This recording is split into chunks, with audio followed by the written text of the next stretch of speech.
بسم الله الرحمن الرحيم. السلام عليكم ورحمة الله وبركاته. الحمد لله رب العالمين، وبه نستعين على أمور الدين في الدنيا والآخرة. أشهد أن لا إله إلا الله وحده لا شريك له، وأشهد أن محمدا عبده ورسوله. اللهم افتح علينا حكمتك وانشر علينا من خزائن برحمتك يا أرحم الراحمين. اللهم اهدنا الصراط المستقيم، صراط الذين أنعمت عليهم من النبيين والصديقين والشهداء وحسن أولئك رفيقا. سبحانك لا علم لنا إلا ما علمتنا إنك أنت العليم الحكيم. ولا حول ولا قوة إلا بالله العلي العظيم. رب اشرح لي صدري ويسر لي أمري واحلل عقدة من لساني يفقهوا قولي. أما بعد. Allahumma salli ala Sayyidina Muhammad wa ala ali Sayyidina Muhammad. Terima kasih kepada saudara pengurusi majlis yang berbahagia, Tuan Imam, Tuan Bilal, pengurusan masjid bermula dengan pengurusi atau nazir dan seterusnya, tuan-tuan, puan-puan sidang jemaah yang Allah SWT sekalian. Alhamdulillah, berbahagia ini pada awal bulan Rajab ini kita dapat bersama meneruskan nikmat Allah dengan bentuk ibadat kerana Allah Subhanahu Wa Taala, dan insya-Allah moga salat kita tadi diterima sebagai salat yang khusyuk, dan doa-doa kita tadi diterima oleh Allah sebagai doa yang di kalangan orang yang mukhlisin lahuddin insya-Allah. Tuan-tuan dan puan-puan sidang jemaah yang dirahmati Allah Subhanahu Wa Taala sekalian, insya-Allah pada pagi ini dalam jangka masa lebih kurang 40 minit seperti yang disebut oleh yang menjemput saya, Ustaz Syarifuddin, kita sama-sama mengingati wadzakir fa inna dzikra tanfa'ul mu'minin, kerana peringatan itu satu perkara yang bermanfaat kepada orang Islam, tentang satu sumber Islam yang bernama hadis Nabi sallallahu alaihi wasallam yang akan memperkuatkan segala sumber dalam Al-Quran untuk kita amalkan seharian. Jadi saya memilih rujukan hadis pada pagi ini. Bila dicadangkan, diminta cadangan, saya memilih satu kitab yang bernama Kitab Musnad Ahmad bin Hanbal. Kitab Musnad Ahmad bin Hanbal ni, tuan, seperti yang juga tuan-tuan biasa dengar dalam ilmu hadis, dia merupakan di antara kitab terawal yang ditulis oleh ulama Islam dalam bidang hadis. Disebut bahawa kitab Muwatta Imam Malik di antara kitab terawal yang menjadi rujukan, yang ditulis, yang menghimpunkan bukan sahaja hadis Nabi Muhammad SAW, juga kata-kata sahabat, asarus sahabah ridwanullah alaihim ajma'in, termasuk juga amalan ahlul Madinah. Jadi ini di antara kitab yang juga merupakan kitab fiqh ataupun kitab fiqh, dan juga kitab hadis, dan juga disebut sebagai kitab terawal berkaitan dengan amalan ahlul Madinah di kalangan sahabat, tabi'in dan sebagainya. Kemudian masuk pada abad berikutnya, tuan-tuan, selepasnya maka Imam Ahmad bin Hanbal bersama anaknya. Imam Ahmad bin Hanbal ini juga merupakan murid kepada Imam Syafi'i rahimahullah ta'ala. Jadi beliau telah mengumpulkan hadis yang berdasarkan kepada periwayatan sahabah dan kemudian tabi'in, sahabah terutamanya, dan beliau menyusun berdasarkan sanad, berdasarkan perawi, dan terdapat lebih kurang hampir 27,000 hadis yang terbesar dalam kitab ini. Dan kemudian barulah diikuti oleh kitab seperti Sahih Bukhari, Muslim, dan kitab-kitab sunan yang lain, dan banyak lagi kitab-kitab lain. Dan realiti dalam pengamatan saya, banyak pengajar masjid, alhamdulillah tuan-tuan ya, banyak mengajar kita hadis Sahih Bukhari, hadis-hadis seperti Bulughul Maram yang merupakan ringkasan kepada hadis yang lain. Namun agak kurang yang mengajar tentang hadis berdasarkan sanad, kerana ada cabarannya di Malaysia ini. Kerana di antara cabaran yang kami lihat di peringkat lajnah tahqiq hadis di Kementerian Dalam Negeri ialah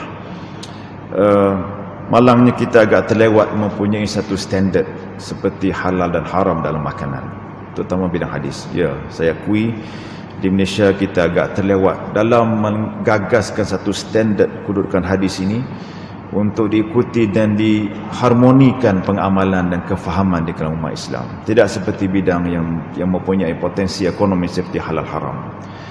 Alhamdulillah tuan-tuan dan Allah, walaupun Al-Quran alhamdulillah telah mempunyai akta percetakan 1986, namun hadis ini ternyata terlewat. Namun alhamdulillah kelewatannya itu dimulakan oleh guru saya sebagai pengurusi almarhum Dr. Abdul Hai, bersama ketika itu Timbalan Perdana Menteri yang sekarang ini tiada jawatan seperti Datuk Zaimidi. Beliau mempunyai satu komitmen supaya ada satu lajnah khusus dalam mengawal autentik dan kualiti hadis.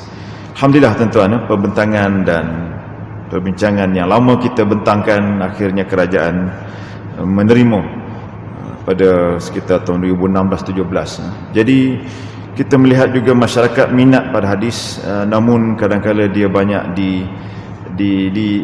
diterajui oleh tokoh-tokoh tertentu yang mempunyai juga mungkin pendekatan tertentu. Maka kadang-kadang membawa kepada apa yang saya lihat, ketidakfahaman yang jelas kepada ilmu hadis yang sebenarnya mengikut ahli sunnah wal jamaah. Di antara cabarannya tuan-tuan, ramai manusia ataupun orang Islam bila sebut je hadis daif, mereka menolak, tidak melihat kepada sumber yang banyak. Hadis ni tuan-tuan daif kerana perawi dan sistem sanadnya, tetapi ada banyak sumber lain lagi. Sebab itu adanya ilmu hadis tentang sanad ini, dia kena belajar tentang i'tibar, satu istilah, kemudian syawahid dan mutaba'ah. Jadi satu hadis yang dikatakan dhaif, bagaimana pada sumber yang lain. Sebab itu tuan-tuan melihat secara cross reference hadis ini cukup penting. Lalu pada 2 tahun yang lepas, saya pun memulakan usaha menterjemahkan di peringkat jabatan kami. Alhamdulillah dengan izin Allah, pada akhir tahun lepas kami telah berjaya menguruskan apa yang dinamakan sebagai satu projek terjemahan dalam versi bahasa Melayu kitab Musnad Ahmad ini, di samping kitab hadis 6 yang lain. Jadi saya sentiasa mengambil peluang apabila di Pelawa untuk mengajar bidang hadis, kebetulan dapat dapat tauliah pun bidang hadis tuan-tuan, bidang pengajian fardu ain. Jadi saya cuba mengambil amanah itu dan menyampaikan apa yang saya tahu, dan moga ada kebaikan kita bersama. Tuan-tuan dan hadirin Allah, kitab Musnad Ahmad ini pengarangnya ada 2 orang, beliau dan anaknya. Ini gabungan yang cukup menarik pada pandangan saya. Dan hadis ini disusun mengikut sahabat yang ditafsirkan, yang diberita gembirakan masuk syurga, 10 orang terawal, di samping sahabat-sahabat yang lain. Dia tidak ada topik seperti yang kita buka dalam Sahih Bukhari dan lain-lain. Namun hadis mereka ini, hadis yang dikumpulkan oleh Imam Ahmad dan anak ini, dirujuki oleh ramai kitab hadis yang lain. Sebab itu saya membuat satu bentuk huraian kepada sanad. Saya menamakan sebagai visual sanad hadis. Jika tuan-tuan mungkin jika ada kesempatan, saya akan cuba tunjukkan, sebab saya dah ada bahan. Bagaimanakah sebenarnya kita nak kenal sanad ni tuan-tuan. Dalam nota saya ini tuan-tuan mungkin ringkas, tapi kalau masa lain ada masjid, saya bagi syarat sikit. Saya kata nak panggil yang ni kena sediakan bahan supaya dapat digunakan segala ilmu kemudahan ini untuk dilihat. Sebab seeing is believing kadang-kadang tuan-tuan. Jadi saya nak beritahu tuan-tuan dan puan, pentingnya visual sanad ini kerana akan melihat bagaimanakah satu sumber hadis itu dipelajari oleh pengarangnya sampai kepada ini, dan dalam bentuk yang berfakta, bukan dalam bentuk yang imajinasi. Ini bagi menjawab cabaran kedua hadis kat Malaysia ni. Dilihat hadis ini agak pelik, kerana kenapa orang kata sahih, kenapa orang kata hasan, kenapa orang kata dhaif. Kerana apa? Kerana manusia yang meriwayatkan hadis ini ada pelbagai kualiti, integriti dan soal ketepatan dia, yang menyebabkan kita akan melihat soal autentik dan apakah periwayatan itu berautoriti. Sebab itu tuan-tuan, dalam saya hidup dalam beberapa tahun di Universiti Malaya ini, saya menghadapi ramai juga rupanya orang yang meragui autentik hadis secara senyap-senyap. Saya biasa dengar sampai sekarang, logik ke Syekh Bukhari itu dapat mengumpulkan sampai pada orang yang dia tak jumpa Nabi? Logik ke? Subhanallah tuan-tuan. Saya menjawab, logik jika doktor ataupun datuk belajar sanad hadis. Jika datuk boleh membaca kitab sanad, silakan baca kitab Taqribut Tahzib, Tahzibut Tahzib, Al-Isabah fi Nibs Tahzib. Saya pernah bawakan ke library saya di Jabatan Quran, tunjukkan kitab ini. Kitab ini berkurun lamanya. Saya pun tak jumpa pada pengarang kitab ini, tapi saya percaya kerana dia dapat dibuktikan dan dia boleh divisualkan. Sebab itu tuan-tuan dan Allah, kita kena bersyukur dan penuh keyakinan. Saya kata berbangga tu, orang kata takabur pula, tetapi memang betul tuan-tuan. Pengalaman saya semasa berdepan dengan beberapa pengkaji di kalangan orang Kristian yang mengkaji surah Fatihah. Pengalaman saya di Wales 2002 hingga 2005. Tuan-tuan terbayang ke dihantar oleh gereja mengkaji tentang surah Fatihah.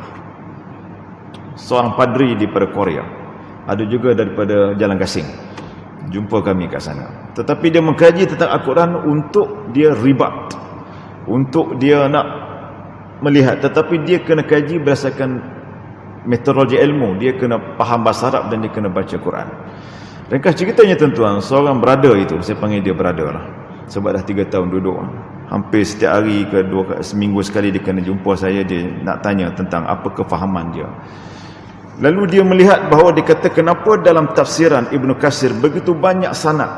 Ibn Katsir merekodkan hadis itu, hadis ini dalam mentafsirkan Al-Quran. Kerana saya kata, kerana Al-Quran ini ditafsirkan yang paling otentik. Ayat Al-Quran ditafsirkan oleh Al-Quran, ayat Al-Quran ditafsirkan oleh hadis. Jadi hadis ini pula bergantung kepada siapakah periwayat atau perawi yang mendengar pada Nabi Muhammad SAW. Sebab itu dalam Islam ada ilmu sanad. Dan saya tunjukkan kitab-kitab yang menulis tentang seorang itu, sekian-sekian nama, sifatnya siqah, sifatnya bohong. Satu istilah al-kazib. Dia kata, is it true? Truly true, saya kata. Absolutely true. Kerana ini telah pun diwarisi, dan pertemuan antara setiap guru itu tuan dicatatkan dan diwariskan oleh murid-murid. Apabila guru itu mengajar, guru itu akan beritahu, saya dapat ini daripada guru saya. Guru saya beritahu pada saya, dia dapat daripada gurunya. Dan bila dilihat pada pelbagai murid yang belajar sedemikian, maka akhirnya pengkaji-pengkaji yang bernama seperti Syuaib Arnaud, Ahmad Syakir, Imam Tirmizi dan sebagainya, bila kita kumpulkan dan kita lihat tuan-tuan, ternyata betul mereka berpunca daripada satu guru yang utama pada zaman tabi'in.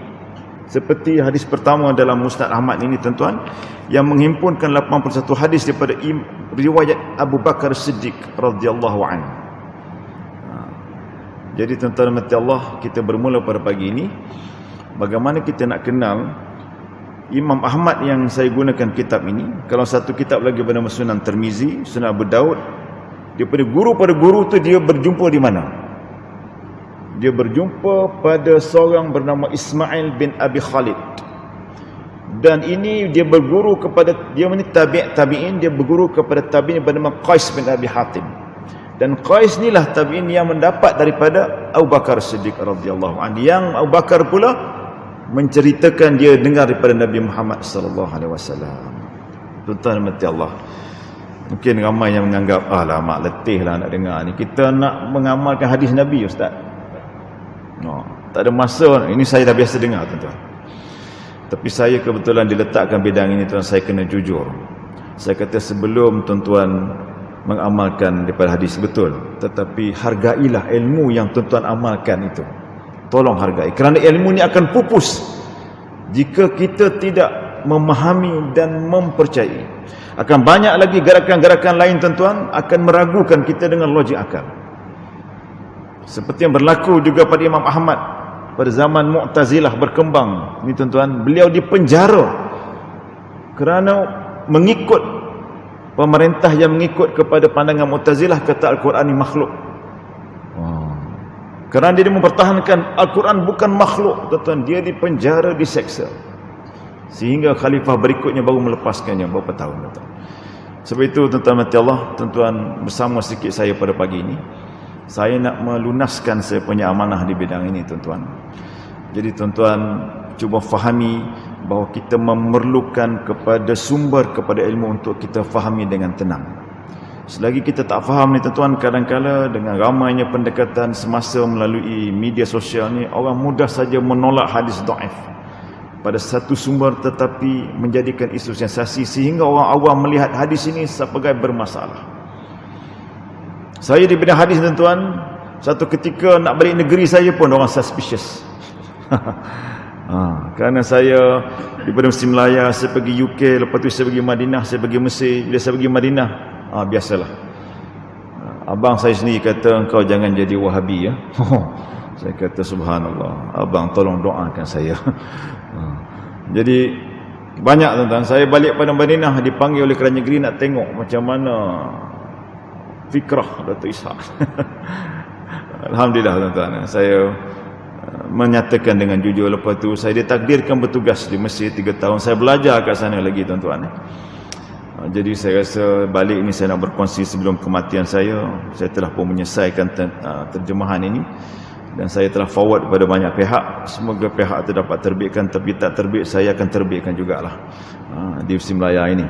Bukan senang tuan-tuan untuk orang memahami hadis. Jadi kalau tuan-tuan dapat bersama saya 7.30 ni, boleh kan kejap tuan-tuan Saya datang pada jauh ni, batang kali. Kerana tuan-tuan di Taqwa ni, kerana saya ingatkan guru saya almarhum Dr. Abdul Hayy, saya tak ada say to refuse. Jadi saya akan ambil peluang ini kerana saya rasa saya perlu menyambung kerja-kerja guru saya itu. Maka insya-Allah pada pagi ini tuan-tuan, mari kita belajar satu hadis pertama daripada Musnad Imam Ahmad bin Hanbal dalam kitab Musnad, dalam riwayat Abu Bakar Siddiq. Saya akan bacakan dia punya lafaz sanad dia dulu tuan-tuan, seperti yang terdapat dalam kitab ini. Panjang sikit boleh kah? Tuan dengar elok, nak tidur pun tak apa, tapi kalau boleh janganlah tidur kejap. 7.30 kita berhenti, tepat 7.30 saya berhenti. Sebab saya tahu sanad ni, Allah, siapa dia? Syekh Abu Qasim ni Ustaz. Okay, tuan ya, Syekh akhbarana. Tuan-tuan bila jumpa akhbarana ini, maksud dalam bahasa Melayu, na tu kembali kepada Imam Ahmad bin Hanbal yang menulis dan menyusun hadis ini. Dia beritahu dengan jujur, aku nak ajar kamu hadis yang aku kumpulkan ni, aku sumber daripada guru aku bernama Syekh Abu Qasim Hubbatullah bin Muhammad bin Abdul Wahid bin Ahmad bin Hussein Al-Shaybani qira'atan alaih wa ana asma'u. Subhanallah, tuan-tuan, dia kata aku mendengar sendiri daripada guruku ini. Fa bihi qala hadatsana Abu Ala Hasan bin Ali bin Abi Tamimi Al-Wa'iz yu'arfu bi Ibn Mazhib qira'atan min asli simahi qala akhbarana Abu Bakar Ahmad bin Ja'far Hamdani Al-Malik qira'atan Ali qala. Ini dia tuan-tuan ya, hadatsana Abu Abdurrahman Abdullah bin Ahmad bin Hanbal. Ini disebut oleh editor kitab ini pula.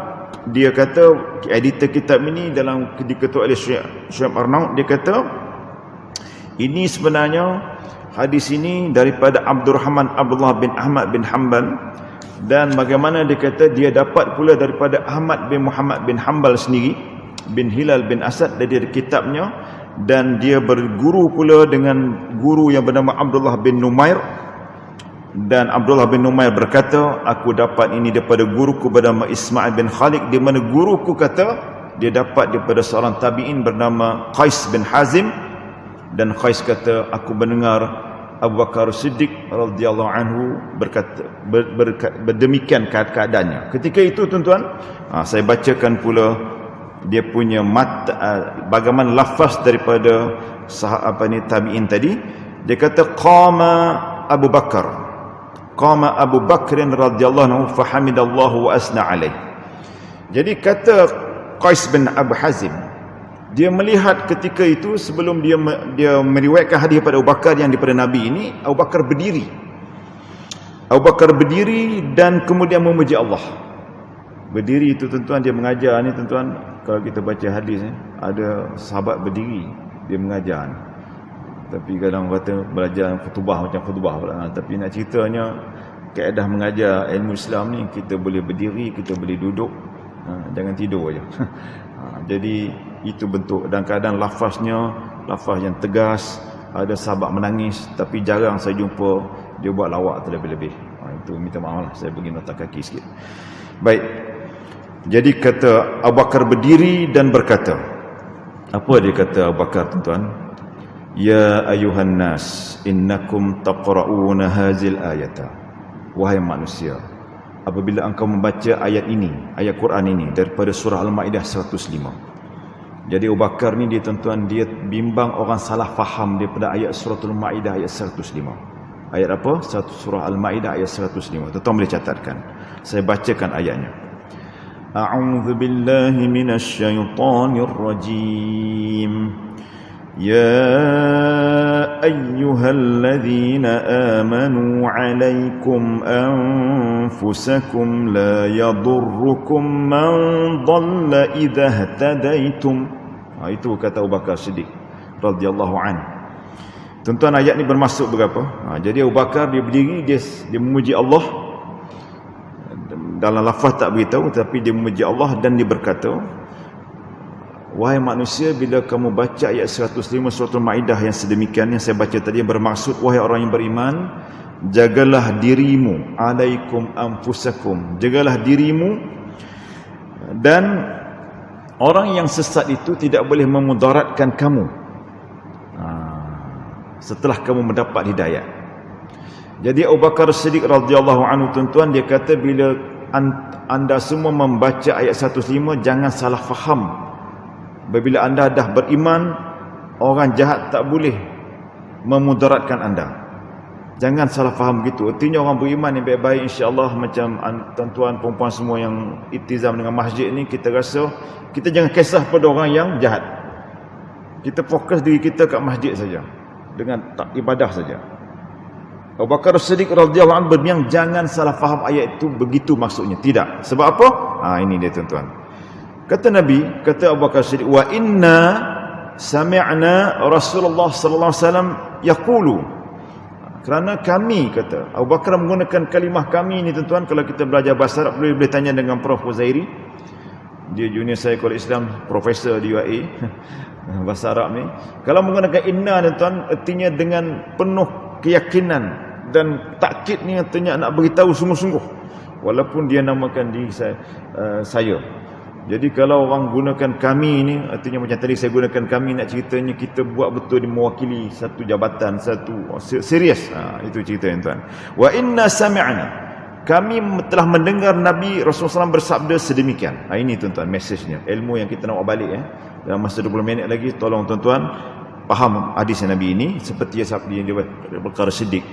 Yaqulu innan nasa, sesungguhnya manusia, idza ra'au al-munkar, bila melihat satu kemungkaran, bila manusia melihat satu kemungkaran, falam yughayyiruh, dia tidak berusaha untuk mencegah kemungkaran itu. Ini kata Abu Bakar Siddiq, dia dengar Nabi kata begini. Jadi bila nak faham ayat surah Al-Maidah ni, kena faham juga macam mana Nabi sebut. Jadi bila manusia, baik kita, baik sesiapa juga, tengok satu kemungkaran, sabar dulu. Apa itu mungkar? Sabar dulu. Dan tak berusaha untuk mencegah dalam ruang kita yang ada, dalam ruang kita. Apa yang berlaku? Au syaka ayya ummahumullah bi'iqabih. Pasti sebenarnya, tuan-tuan, sebenarnya hampir saja Allah akan menimpakan seksa kepada semua, termasuk orang yang hanya melihat kemungkaran tersebut. Jelas, tuan-tuan? Saya ulang sekali lagi.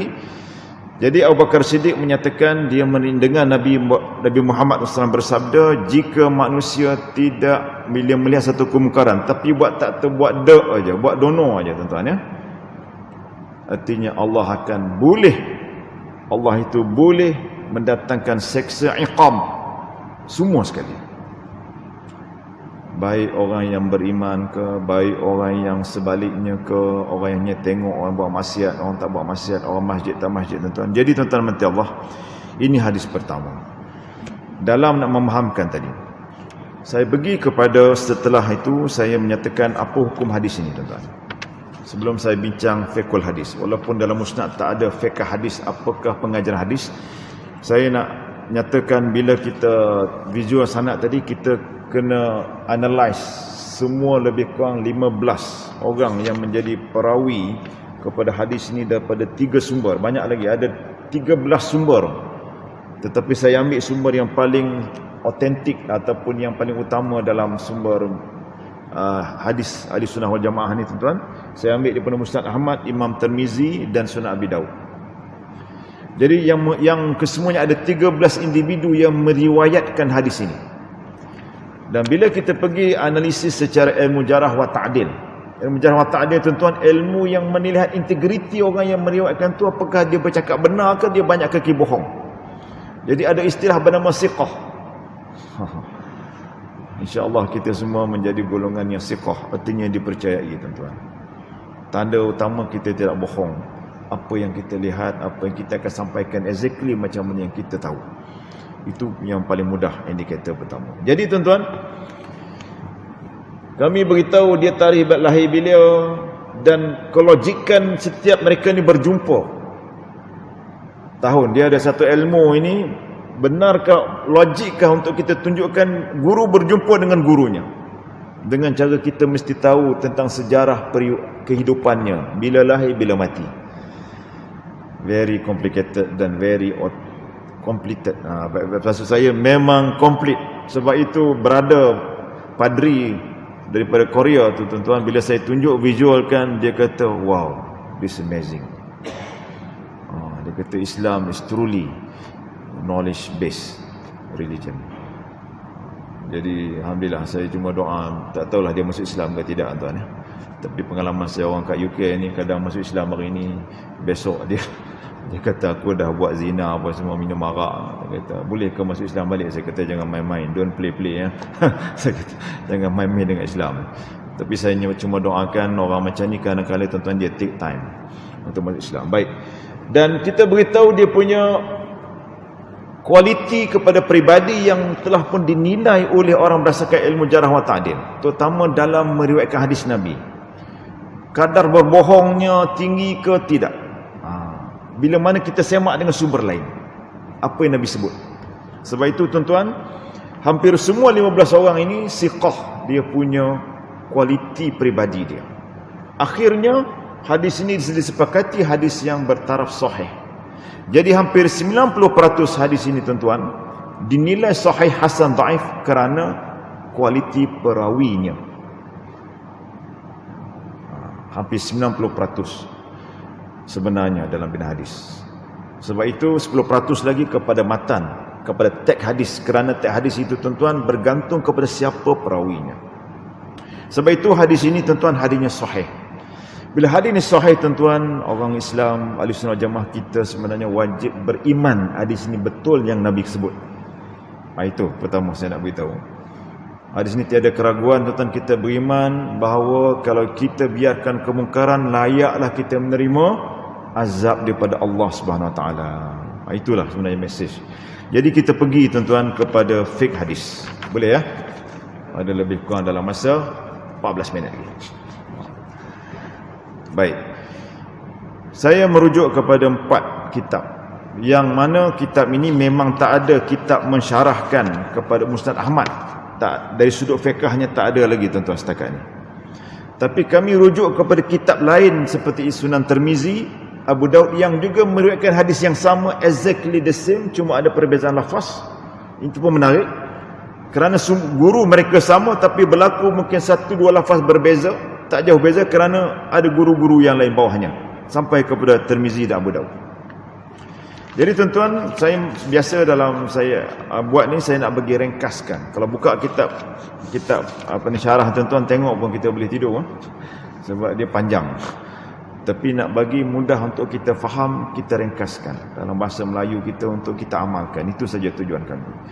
Kita ringkaskan tuan-tuan, ada 3. Jika tuan-tuan boleh buat balik pada petang pagi ini, alhamdulillah saya bersyukur saya dapat sikit saham untuk kita sama-sama renungi. Baik.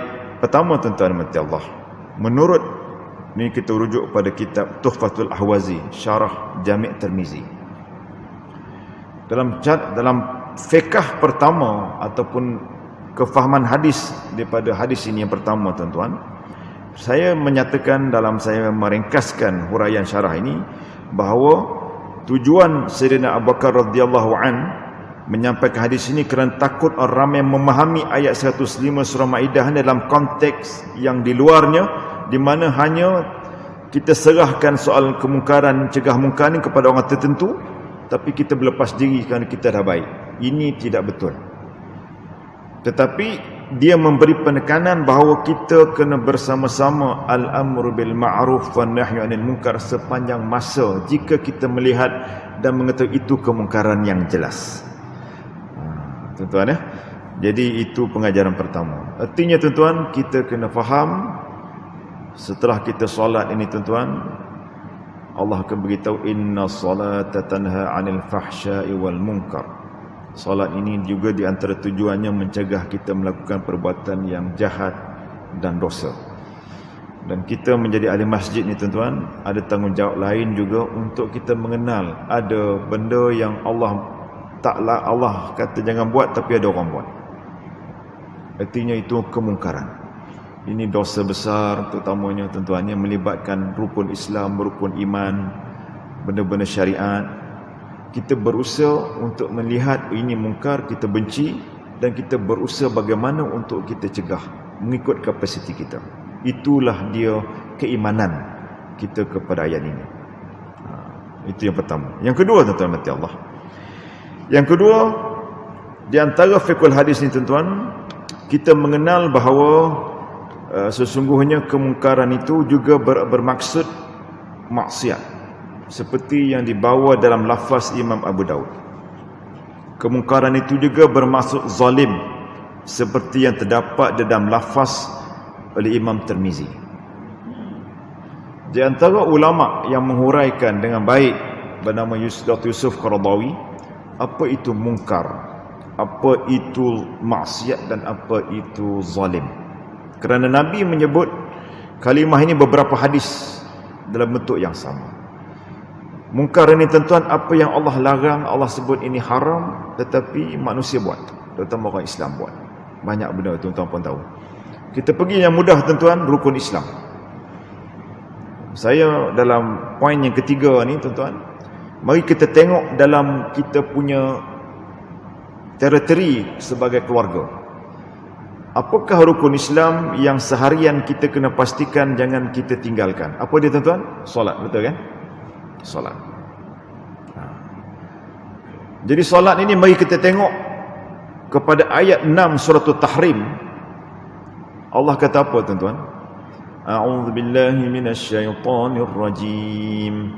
Ya ayyuhalladzina amanu qu anfusakum wa ahlikum nara. Saya berhenti kat situ. Jadi Allah menyatakan, ini jelas ayat tuan-tuan ya. Surah At-Tahrim ni yang ke-6 ini surah yang jelas. Wahai orang beriman, jagalah diri kamu dan ahli keluarga kamu daripada api neraka. Ayat ini menghuraikan api neraka tu bahan bakarnya daripada manusia, daripada batu. Dan malaikat yang menjaga tuan-tuan, tidak ada belah kasihan bila dah bersalah dia akan laksanakan. Wa yaf'aluna ma yu'marun. Jadi tuan-tuan, di antara perkara yang kita nak kena jaga ahli keluarga kita, anak saya, anak tuan-tuan dan perempuan, isteri saya, isteri tuan-tuan dan perempuan, suami, puan-puan dan semua sekali ialah tentang solat. Kerana solat ini kalau tinggal, itu kemungkaran yang paling jelas berlaku pada dekat mata kita dalam rumah kita. Tuan-tuan mati Allah, apa pandangan seorang bernama Ibn Ruslan? Ibn Ruslan menyatakan bahawa di antara perkara yang mesti seorang Islam tu berusaha mencegah kemungkaran dan kemaksiatan ialah di kalangan ahli keluarganya, termasuk zalim. Sebagai suami, sebagai bapa, sebagai ibu, sebagai isteri dan anak-anak, kenal apa kalimah itu mungkar, apa kalimah itu maksud dia maksiat dan zalim dalam perspektif agama Islam kita. Sebab solat ini tuan-tuan dan mati Allah terlalu mudah untuk ditinggalkan dan mudah juga untuk dilaksanakan, didirikan. Tetapi kadang-kadang cabaran besarnya untuk beristiqamah 5 kali sehari dalam waktunya, berjemaah pula, dan berusaha mendapat khusyuk dalam solat. Pada saya, satu jihad yang besar tuan-tuan. Anak saya walaupun ada azhar, ada tahfiz tuan, tapi inilah yang akan mengejutkan. Subuh.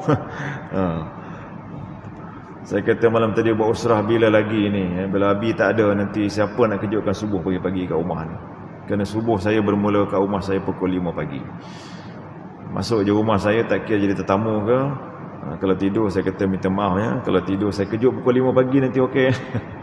Saya tak boleh nak biarkan ahli rumah yang duduk di rumah saya yang saya beli dengan keringat saya subuh begitu saja. Kecuali anak perempuan yang keadaan haid, okey, no problem.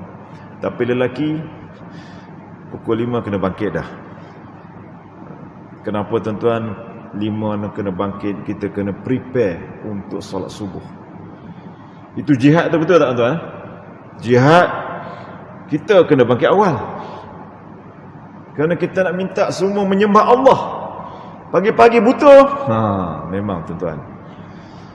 Di awal pagi ni siapa tahu kehebatannya, dia tak akan boleh, dia akan menyesal kalau tak bangkit. Betul tak tuan-tuan? Saya yakin tuan-tuan yang datang ni semua ahlu subuh, insya-Allah. Kerana kehebatan subuh dan tahajud itu kita tahu hebat, dan kita tak pernah rasa lemah untuk bangkit. Betul tuan-tuan? Sebab tu saya minta, kadang-kadang sebab saya hanya banyak masa satu ahad je tuan-tuan, saya prefer kuliah subuh, saya kata. Sebab saya rasa lebih energetik. Tapi kuliah maghrib ni boleh juga, tapi kadang-kadang okey jugalah, ramai orang nak kuliah maghrib, jalan dulu.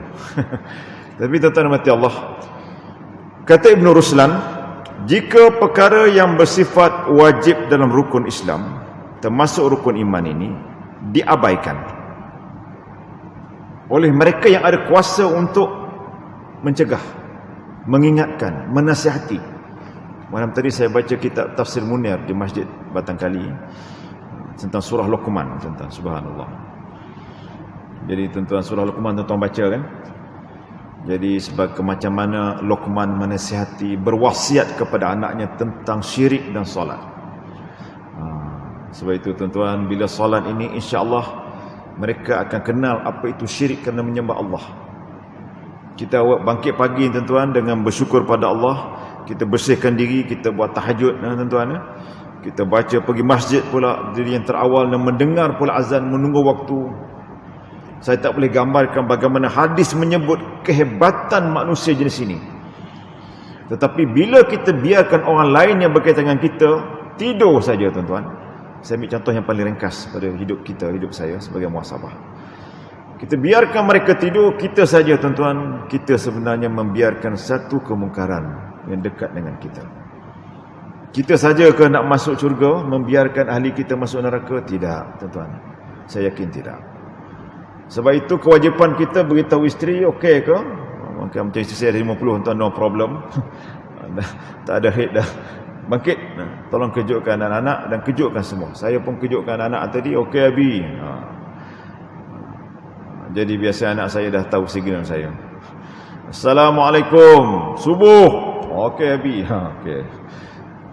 Jadi tuan-tuan mati Allah, pastikan anak-anak kita yang boleh kerjakan solat tuan-tuan mendirikan solat. Kerana jika dibiarkan, itulah satu kemungkaran seharian yang mungkin akan kita di-accountability-kan, di-audit nanti tuan-tuan.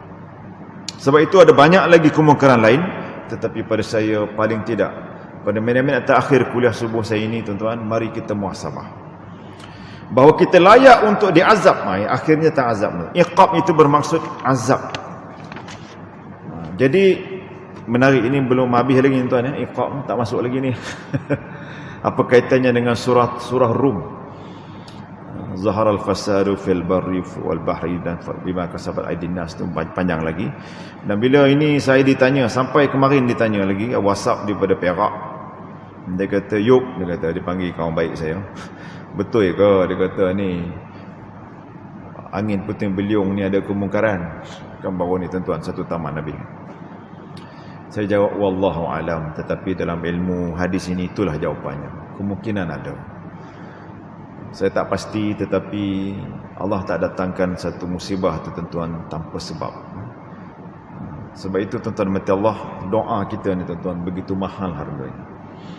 Doa tadi antara azan dengan iqamah tu begitu mahal harganya tuan-tuan. Kerana doa itu doa mustajab.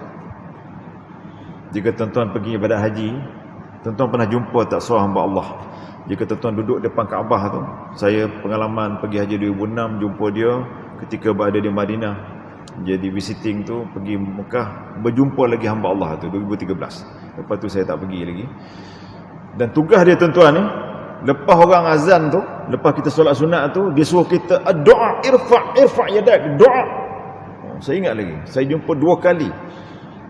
Kawan saya kata, jumpa dia kata. Doa mustajab. Doa mustajab. Dia suruh kita angkat tangan. Jadi jangan tuduh kata orang Arab Saudi tak angkat tangan tuan. Minta maaf. Jok sikit.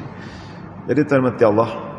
Sebab itu kita kena berdoa, ya Allah, Allah marfa'ana al-bala wal waba wal fahsya wal munkar wal fitan dan sebagainya doa-doa yang kita mohon, ya Allah, tolong jauhkan kami daripada balak dan wabak. Kerana Allah lah yang mengizinkan sesuatu peringatan itu dalam bersifat azab. Dan kita minta, ya Allah, masjid ini, taman kami ini, ya Allah, selamat daripada segala bencana alam. Walaupun kita diuji dengan wabak. Cukup tuan-tuan, seminit lagi boleh? Yang terakhirnya tuan-tuan, ya. Oh ya, betul. Hadis sahih. Okay, hadis sahih ini mengikut Imam Bukhari ada 5. Ada 5 kriteria. Pertama, hadis itu mempunyai sanad yang bersambung. Sanad bersambung macam tadi. Yang Datuk apa ni tuan tengok dia bersambung sampai kepada Nabi Muhammad sallallahu alaihi wasallam. Dia bersambung sanad dan memang kita perlu ada ilmu lah kan. Tetapi dengan ilmu ini insya-Allah. Yang kedua, perawi-perawi ini semua adilun. Dia adil ini artinya bukan adil itu tidak adil lah. Maksud dia adil itu yang beragama. Dia ada ciri-ciri perawi-perawi ini dikenali memang menjaga agama, integritinya seperti siqah tadi. Itu yang kedua. Yang ketiga, dia punya ingatan dia kuat. Sebab nak meriwayatkan hadis ni tuan-tuan, kena kuat ingatan. Jika saya dengar tadi pengurusi kata sekian, saya ingat bit by bit. Dan bila saya nak cerita pada orang, saya tak menambah dan mengurangkan. Dia panggil dhabitun. Perawi ini yang ketiga, dia merupakan perawi yang kuat ingatan untuk dia menyampaikan kepada orang lain. Yang ketiga. Yang keempat, dia tidak mempunyai kecacatan. Kecacatan dia panggil illah itu kepada perawi ini dan juga kepada matan. Tidak bercanggah dengan Al-Quran dan sebagainya. Itu yang keempat. Yang kelima, tidak ada kejanggalan antara perkara hadis yang diriwayatkan oleh sumber-sumber Jajarun ni, tidak ada janggal. Artinya hampir sama aja matan itu diriwayatkan. Inilah yang disepakati oleh Ahlussunnah wal Jamaah berdasarkan syarat disebut oleh Imam Bukhari dan Muslim. Itu. Bila kurang sikit tuan-tuan, bila kurang sikit mungkin di sudut ingatan dia jadi kepada hasan. Kategori hasan. Dan bila tak ada 5 syarat tu dia menjadi dhaif, mungkin pada sumber ini. Sebab itu kita kena tengok pada sumber lain. Boleh ya? InsyaAllah. Wallahu a'lam. Jadi sekadar ini dulu tuan-tuan mati Allah. Masa dah lebih sikit, 1 minit. Jadi segala kebaikan mohon kepada Allah SWT dapat kita amalkan. Segala kekurangan saya mohon maaf tuan-tuan. Saya manusia, tidak lepas daripada kekurangan. Sekadar untuk menyampaikan. InsyaAllah kita bawa balik yang baik. InsyaAllah, dan mohon doa kepada Allah semajlis-majlis yang diberkati. Bismillahirrahmanirrahim. Allahumma hdina siratal mustaqim. Siratal ladzina an'amta 'alaihim minan nabiyyin was-siddiqin wasyuhada'i was-hasuna wa rafiqa. Allahumma ja'al jam'ana hadza jam'an marhuma وتفرقنا من بعد تفرقا معصوما. اللهم ربنا آتنا في الدنيا حسنة وفي الآخرة حسنة وقنا عذاب النار والحمد لله رب العالمين والله أعلم. سبحانك اللهم وبحمدك أشهد أن لا إله إلا أنت أستغفرك وأتوب إليك. بسم الله الرحمن الرحيم. العصر إن الإنسان لفي خسر إلا الذين آمنوا وعملوا الصالحات وتواصوا بالحق وتواصوا بالصبر. والسلام عليكم ورحمة الله وبركاته.